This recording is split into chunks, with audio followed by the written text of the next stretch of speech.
Yoyyaa assalamu alaikum warahmatullahi wabarakatuhu jirra jirtu hordoftoota fi kabajamtoota keenya bakkuma jirtanitti nageenyi keenya kanuun irraa madde isin haa ga'u isiniin jenna.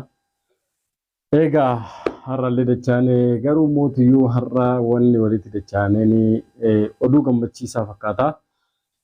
Egaa har'a wanni walitti dachaaneen nutillee xiqqoo isii gammachuu nurraa mul'ata. Gammachuun sunilleen odeeffannoma tokko tokko malee odeeffannoo akkasittillee gahaa nu gaheetii miti. Anilleen gaa viidiyoo kana wanni waraabuu barbaadee fi waan biraatiif osoo hin tahin amma durallee viidiyoo haasaa turre keessatti yaa jara kennaa yaa obboleeyyan kennaa fedhu abdii haa ta'u. Fedhu hajjii haa ta'u, fedhu haadha sabboontuu haa ta'u, akkasumatti nutillee warra ragaa waamanillee haa ta'u, gatteennee manguddummaa yoo fixannee irra wayyaa jechaa ture argaa turtanii haasaa ture jechuudha waan kanarratti. Manguddummaa yoo fixannee irra bareedaadha abdii kootutti haadha sabbootutti dhaqii manguddummaa fixadhuu jechaa ture. Alhamdulillahi rabbil aalamiin, alhamdulillahi rabbil aalamiin dacha rabbii keenya galanni isaa ga'u. Yoo dubbiin abdiin jedhu kun dhugaa taate garuu mootiyyuu nuti an akka kiyyatti haati sabboontullee dubbii san fixachuuf deemnaa isinilleen mootiyyuu galatoomaa wanni jedhamullee nun hin jedhamne abdii marraa dhageenne jechuudha. Abdiin kinoo gabbayeetii gammachuudhaan alhamdulillahi rabbil aalamiin jedheetii shukrii rabbii galchaa nutilleen huma kana akka gaariitti dhageeffachaa turre wanni barbaadaa turrellee kaleessas kana. Har'allee kanuma fuulduraafillee kanuma barbaannaa jechuudha. Kana waan ta'eef warroonni ammallee mootiyyuu komantii keessatti nu arrabsitanillee warroonni ammallee mootiyyuu sirrii jirtanii jabaadhaa jettanillee warroonni mootiyyuu waan kanarratti yaaboo bakkitoon tun bakka jabduuti bakka dhugaati. Dhuguma rabbii san malee hin dubbatinaa warri jettanii nu jajjabeessitanillee hundi keessanuu galatooma. Kan arrabsullee maalirraa beeytanii maal agartanii maalirra gubdeemtanii nuun jedhaa nuti waan agarree warra gubdeemnu sanii numaaf rabbitu beeka jechuudha.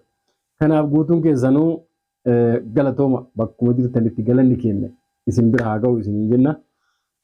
Gama dhimma kiyyaatti yoo hin deebi'e immoo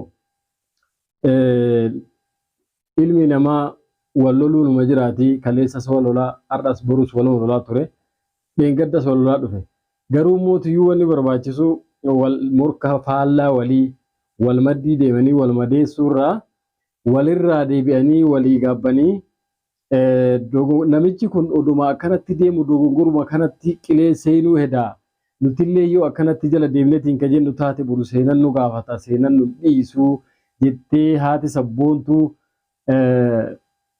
dhayxee akkuma abdii jedhu kana yoo mana murtiiti galmeessan kaaftee ani kalaas ni fixannaa numa fixatan kaleessallee haasayeetiin ture waan kana dhayneetiin ni fixannaa akka aadaa kennatti yoo jennee namni nutti kennuu didu hin jiru nutti kennanii dhaynee manguddoon fidnaa nutillee warri ragaan waaman kun illee karaa seeratitti yoo dhumante jaalanna ragaa walirratti ba'ullee nu barbaachisu jenneetii haasayne jechuudha. Alhamdulillah.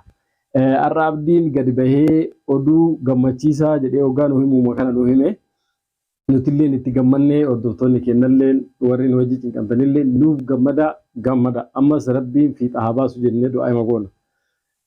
Haati sabboontullee inshaallah waan hajjiin amma abdiin jedhe kana nu dhugoomsitee gabbaatee dubbii teenya san bar fixannee fixachuuf deemnaa akkanatti waan akkanaati sababa gaa dhayxeetiin galmee san achii fuutee hajjirraa iyyannaa kana kaasteef hojiinillee haati sabboontullee nuuf ibsiti jedheetii yaada. Silaa har'aayyuu ibsuun mala haati sabboontuu garuu mootiyyuu gaa rabbiin guyyarraa waan adda addaas dhageessisaa haati sabboontuu har'a xiqqoo isii gadda keessa jirti. Gaddi suni ka dhuunfaa isii osoo hin taane walumaa galatti ka ilmaan Oromoo guutuutti ammallee mootiyyuu abbaan sabboontuu mana hidhaa Suudii keessatti dararamaa jira. Mana hidhaa Suudii gaa manni hidhaa Suudii kun hedduu ilmaan Oromoo darareetii jira argaa jirtanii dhagaallee jirtanii. Ammallee torbaan kana keessa akka gaaf durii sanitti deebisanii nama tokko galchaan jiranii nama kama alaa jiru itti gurguruu malee namni keenya darartii hamaa keessa jira jechuudha. akkasumatti ammallee adeerri sabboontuu achuma keessatti walumaan abbama sabboontuu wajjin malleedhaa keessa jiranii yoo akka haasanii gaa hamtuu waan hamtuu keessa jiranii bishaan hin jiru oowwi akkana ni beektan gaa warri suudii jirtanii oowwi hamaadha oowwasanii biyya sanitti gaa namni jiraatu mukeefa malee hin jiraatu. Sanii fi xiqqoo isii haati sabboontuullee har'aa kinoo viidiyoo tokko maxxansitee yaaboo abbaa sabboontuutii fi adeerri sabboontuu achi keessatti rakkachuu jiranii. Isaan qofaa miti nuti fakkeenya isaan kaafne malee ilmaan Oromoo guutuun akkana rakkachaa jiranii jira kanaaf du'aayii godhaa jedhanii hordoftoota fi kabajamtoota keenya bakkuma jirtanii akkuma afaan keessaniitii fi akkuma ammallee amantii keessaniitti ilmaan Oromoo achi keessatti rakkachaa jiru guutuu isaa ka dhiiraa ka dhalaa ilmaan xiqqoolee badii hin qabne achi keessatti dararaa jiranii uummanni kuni rabbiin jara kanallee faraja fidee fi nagahan qaama guutuu manaa baatee qaama guutuu manatti deebi'uu bareedaa rabbi nagahan haa galchuu du'aayii godhaaf isin jedha.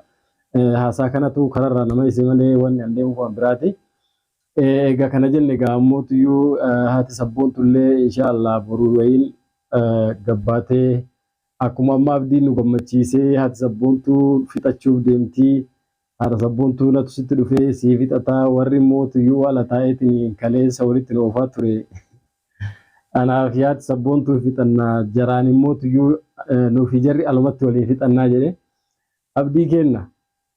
Habibi nutillee ni fixanna nutillee waan takka jidduu keessanitti atii fi haati sabboontuu akka wal dhabdan wama takka illee hin barbaannu akkuma haati sabboontuu nuuf gara nyaattummaa qabdu atillee gara nyaattummaa nuu qabda kana waan ta'eefi wanni nutti fakkaates ati akkamitti haadha sabboontuu tanaa isiin kaasaa jirtu dhimmi haadha sabboontuutii fi hajjii jidduutti jiraate mootuyyuu maaltuyyuu osoo silaa jara lachuu dhaabbattee haadha sabboontuu atis dhaabbadhu abdii ati hajji atis dhaabbadhu jechuu dandeettu xiqqoo gara hajjii butatte waan jedhutu iyyuu nu haasofsiisa dhugaa jirtu maraa waan beeknuufi jechuudha.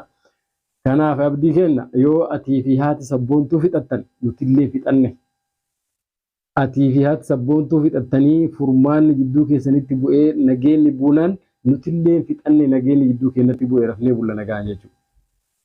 Kanaaf nutillee wal dhabbii keessanillee hin barbaannu wiliis hin barbaannu. Akka isin fixattan barbaada. Ana madurallee hogguma haasa'uu namichi ana hogguma manaa ba'uu mammaakaa ba'ee jedhiyya. Kootaati dubbii tana manguddoo naa dhumtuuti hajji abdii manguddoo qabii fixii siin jechaa turre jechuudha malee hammeenya keetiif atii fi haati sabboontuu yoo wal dhabdan nuuf gammachuun takka hin jirtu. Nama wajjin nagaa qabu wajjin gammanna malee nama wal dhabee asiin ija badduu wallaaluu fi nama ammallee asiin ragaa walirra barbaadatuu fi jidduutti haasonni maalayaaniin deemaa jiru jidduutti wallaahi wanni nu gammanu takka jiru wanni nuti irraa gammannu waan ati amma himaa jirtu kana jechuudha oduu gammachiisaa ta'etti amma nu gurra nu geette kana jechuudha. Kana waan ta'eef rabbi khairii haa godhu rabbi nagaa haa buusu inshaallah. Haati sabboontullee qalbii isillee taachitti rarraatee gaba abbaa sabboontuutii fi akkasumatti ilmaan Oromoo guutuu tanallee rabbiin furmaata yeroo gabaa keessa fidee gammachuun waa dhageessisu. Abdii keenyaatillee galatoomii akkuma jettetti dubbii yoo haati sabboontuu dhayitee achi kafuutu taatee isillee malaanullee numa nuun jetti gaa warra ragaan waa mattee yoo achumaan fixattee deemtes huma takka waan takka rakkoo qabu nutillee fixannee jechuudha. Kana waan ta'eef meegaa amma abdiin akkana jedhee gadi bahee maagaa ragaa qabatamaa malee illee gabbahee hin haasa'u. Haati sabboontullee boru inshaallah waan isiin nuun jettu waan isiin haasa'ittu walumaan dhageenyaa rabbiin khairii nu dhageessu akkuma abdiin nu gammachiisee dubbii teena dhumatti dubbiin haadha sabboontiitiif dubbiin hajjii dhumatti jedhe kanatti rabbiin afaan haadha sabboontii irra jecha bareeda akkanaa kana nu habaasu jenna. Inshaallah tigaa taanii waan fuulduratti boofiftaan keessatti deemuu manguddoo tanaan dhumattee dhumannaan illee isaanii walitti dhufee walirratti kufee dhiifama wal gaafatu inshaallah arguuf jirra. Ammallee karaan bareedaan karaan furmaanni karaan gaariin bareedaan karaa amma abdiin haati sabboontuu fudhatte kana tarkaanfii amma fudhatte kana tarkaanfiin amma fudhatte kuni tarkaanfii bareedaadha. Akkuma kanatti itti fufii karaa nagaa ta'e fixadhaatii nagaa keenya kakaleessaa san jidduu keessanitti deebisa.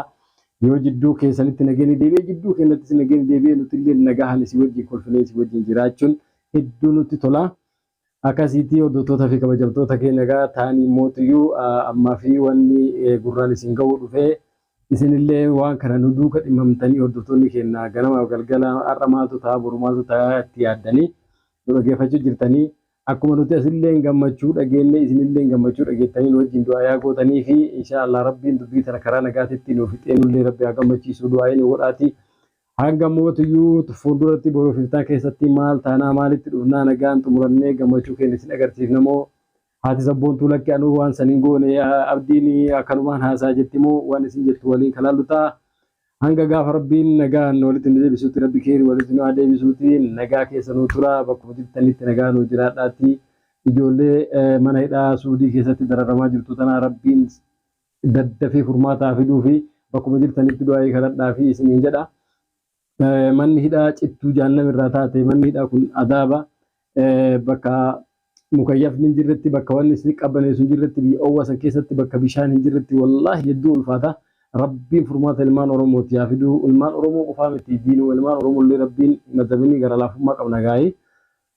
Akkasitti abbaa sabboontullee nagaan gara biyyaatti deebisee adeera isaa wajjin akkasumatti ilmaan Oromoo karakataa jira wajjin gammachuu rabbi nu haa dhageessisuu jennaa bakkuma jirtanitti du'aa godhaati inshaallah hanga yaada biraatii walitti deebinu bakkuma jirtanitti nagaa nuu tayaa baay baay.